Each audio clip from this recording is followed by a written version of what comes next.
Hi there, it's the Dawn, and this is Keep It Soft Reviews. You see that behind me over there?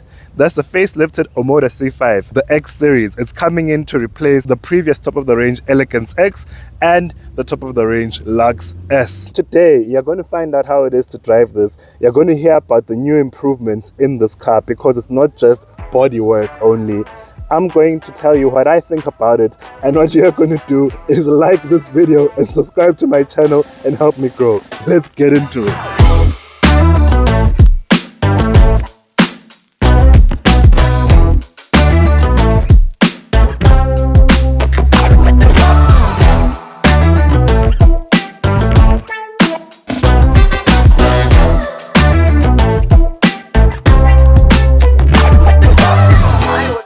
To get into an OMODA C5, you're going to have to part with 330,000, but that's for the entry-level street. The pricing used to go all the way up to 508,000 for the Elegance model. But now, with the facelift, this C5 Elegance X, top of the range, costs 466,000. That's quite a big price difference for a new top of the range. But to get into the X series, you can expect to pay 430,000 Rand for the Lux X model. Now that I've told you about the price, let's talk about the changes, especially outside. Biggest change is the DRL. It's now more sharper and more striking. It's now in this black strip that houses the OMODA lettering, which is also the OMODA badge. In the previous model, the OMODA used to sit up here, and you didn't have this. In all colors, this part will be black, and I think that looks great. The grille has also changed from the silver elements here, which brings it closer into line to its bigger brother, the C9. The lights are still the signature C5 headlights, which you have the DRL on top, then you have your beams at the bottom. There's also some aero going on here, but you don't really care about aero in a car like this because it's not a sports car. I really think the front of this car now looks chef's kiss. But looks are subjective. Let me know what you think of the looks in the comment section. As standard on the X series, you get these blacked out 18-inch rims, and they come wrapped in GT rubber. On the top of the range Elegance X, you get this red brake caliper. Let's talk about the side profile of the car. They didn't do much change to the side, so you still get that coupe style SUV shape, that slanting roof, that sporty roof spoiler at the back. You can get this car in a slew of colors, and you can still get the two-tone. You also get this cool carbon fiber pattern over here. The wheel arches, and all the way throughout the rest of the door, the bottom is plastic. And the thing that I love the most about this car, you see the door? The door covers the entire car, so you're not going to get any mud here, which will then transfer to your pants. Pretty cool. I love it. This car comes in a lot of variants, but all the variants get this 1.5 TGDI engine, which is good for 115 kilowatts and 230 Newton meters of torque. Now, what does that look like when you're driving it? Let's take a look. Mode, normal, sport. Foot on the brake. Let's go.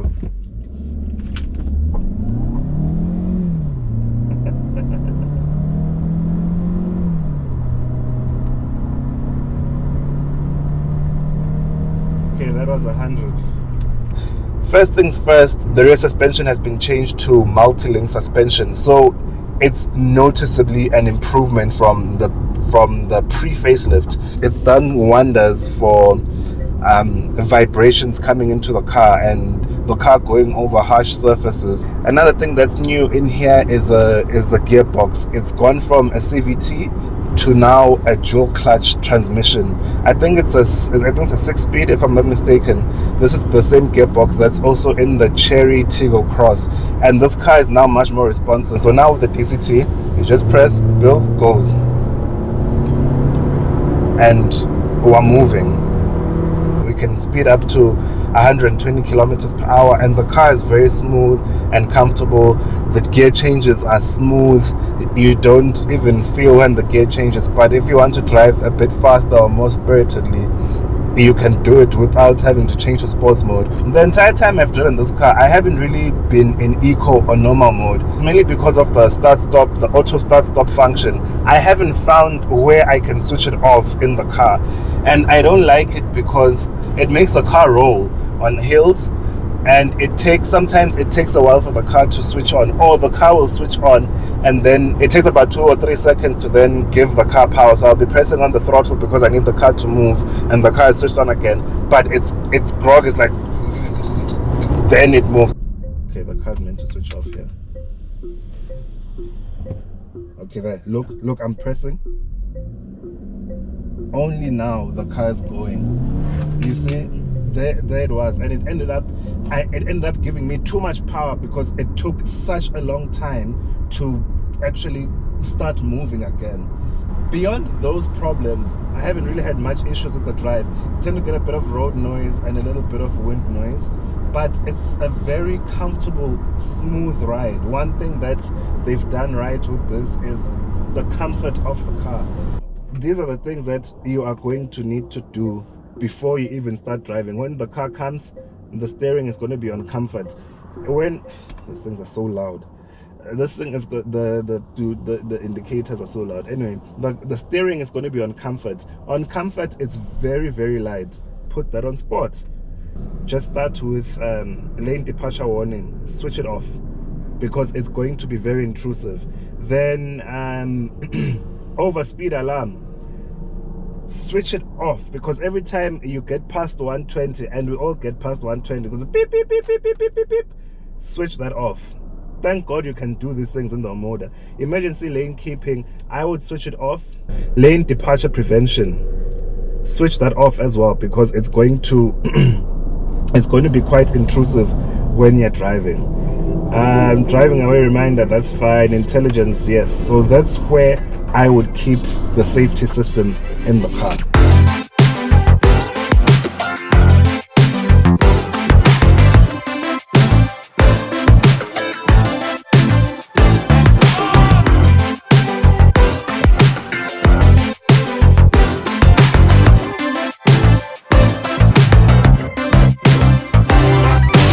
If you are this far in the video and you haven't subscribed yet, please subscribe. We just surpassed 2,000 subscribers.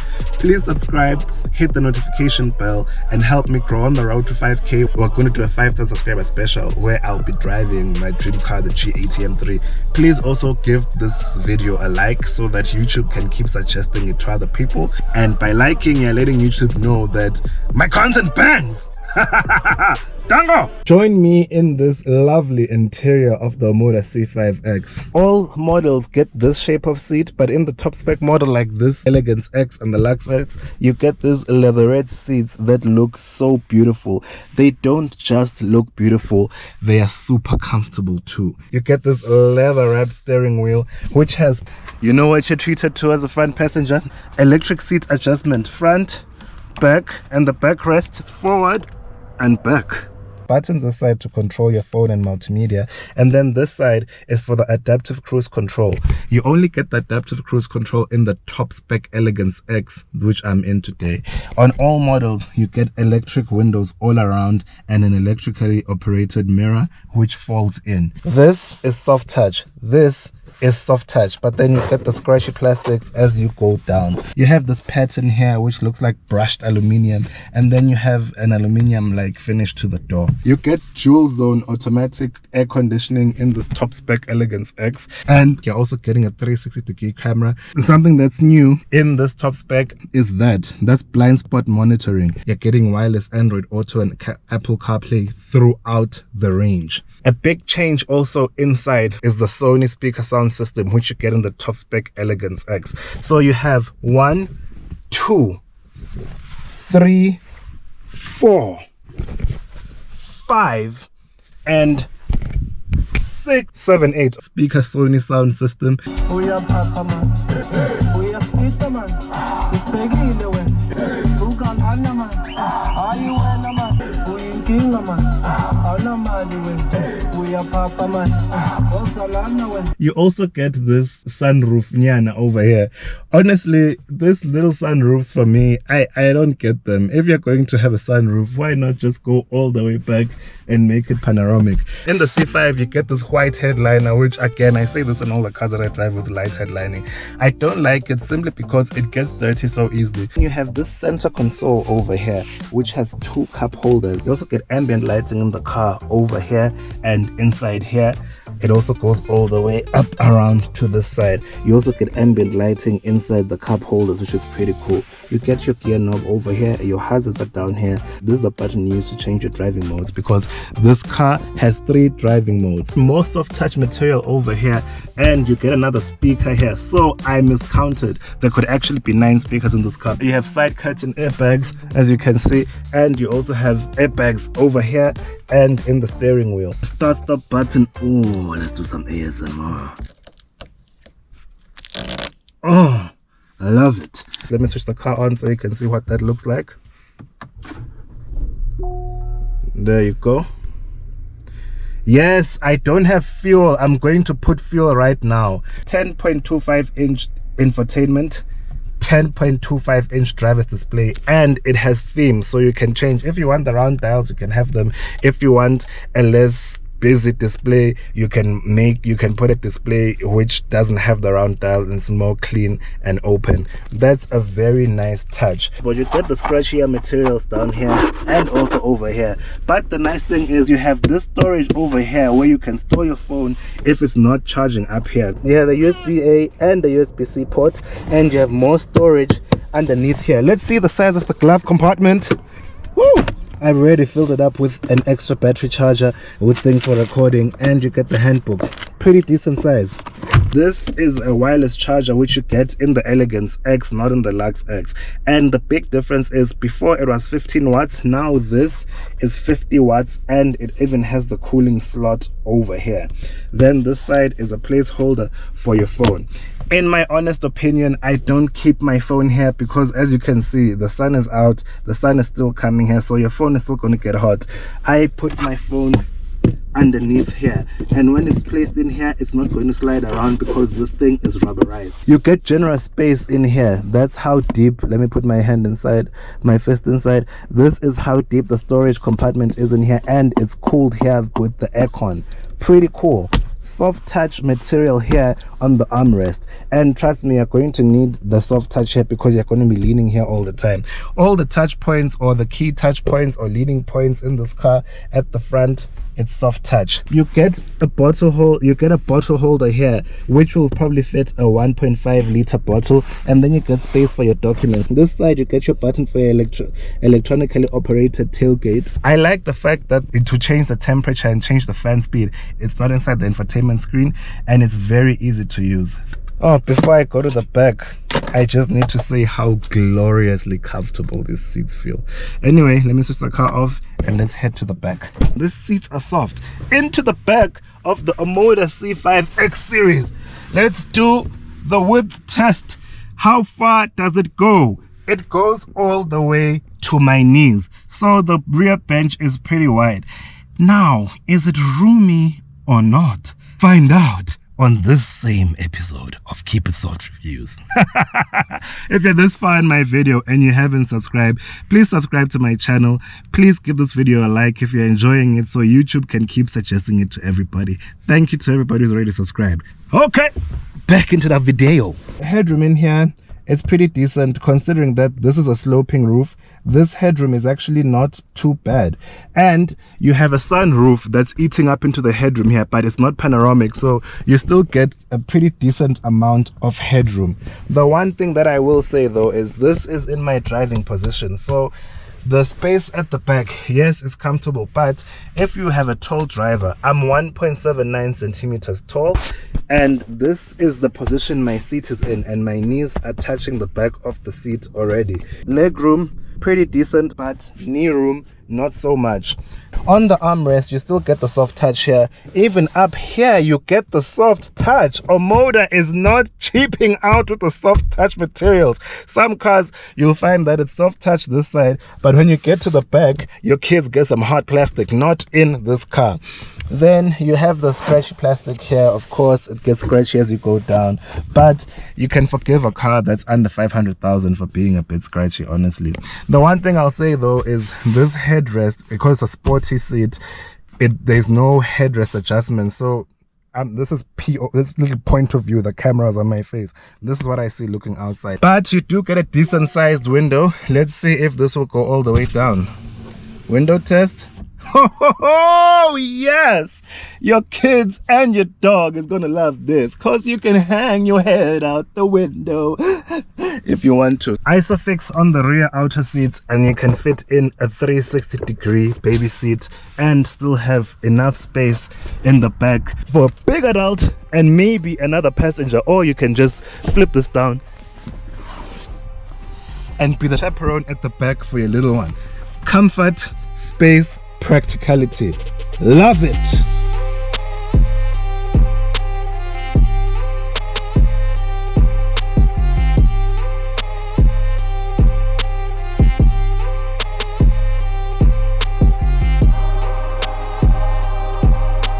In the Elegance X, you get an automated tailgate. Before the facelift, you only had just above 370 liters of boot space. Now you have 442 liters of boot space. And look at this. Oh, big little old me fits right inside. I could obviously close this, but I'm not trying to trap myself in the closet. You know, when the C5 first came out, I wasn't a fan of the looks, especially the front, the grille. Even with the C9, when I saw the car for the first time, the grille at the front, it wasn't something that I liked, especially in other colors. The C5, same thing, the initial one, I didn't like how it looks. I liked it in black. But now what they've done with this one, I think they've really fixed the look. And you know what, no matter what you say or think about the looks of the C5, whether you dislike the looks or not, this car is a resounding success for OMODA. It's a resounding success. I mean, at the complex I stay at alone, I think there's the 6 people who own the cars. There's even a couple that has a his and hers. They bought 2 C5s. And with this X, what they've done is taken a winning formula already and just give it a good nip and tuck. So yeah, kudos to OMODA. Oh no, let me show you. See, there you go. I'm pressing, now I'm moving. Like that's I'm putting this car in sports mode because like cost of ownership. This car has a 51-liter fuel tank, so a full tank is going to cost you 1,089 Rand at current fuel prices. For the Elegance X, with a 72-month payment period, 11% interest rate, and no deposit whatsoever, you're looking at paying 8,870 Rand per month. But we're not done. There's still insurance, and to insure this car, the lowest quote that I got with my details was 1,398 Rand a month, but that has a high excess. Anyway, in total, you're looking at around 11,357 Rand a month to get into the OMODA C5 Elegance X. That means to comfortably afford it, you should be taking home at least 25,000 Rands. The C5 Elegance X also has seat cooling, seat ventilation. You get it in this car, in the X. Look, I want to show you the braking because you see, I'm not doing anything. I'm not controlling the car. You see the speed? There's a truck in front of us. There it is there. And now the car is braking for me. You see? It's doing all the braking. I'm not doing anything. The car is doing the braking. Yes, I'll take over. I was just doing a demonstration. We're speeding up. Let me change lane. To change lane, you just indicate and come in. And once it gets the lane, see? I'm not pressing, the car's doing everything. See, doing the steering, and it's taking me up to 75 kilometers per hour. Yes, I'm taking over. You see, the road is turning, the car's doing it with me. So that's the end of my review of this C5 Elegance X. In my opinion, the changes that they've done have made this the perfect C5. So if you're in the market for a car in this price range, seriously consider this. If you like the way it looks, go right ahead and buy this car. I'm the Don, and this was a Keep It Soft review. Please like my video so YouTube can keep suggesting it. Please subscribe to my channel if you haven't subscribed and you're this far. Thank you so much to everybody who subscribed to my channel. I started doing this in January basically, and we have gone from reviewing my own car to brands like OMODA and all the other brands you've seen on the channel giving me cars. And the only way to continue to keep getting cars is if you subscribe, engage in the comments, and help me grow. And I appreciate everybody who subscribed already so much. Thank you. Catch me with another video soon.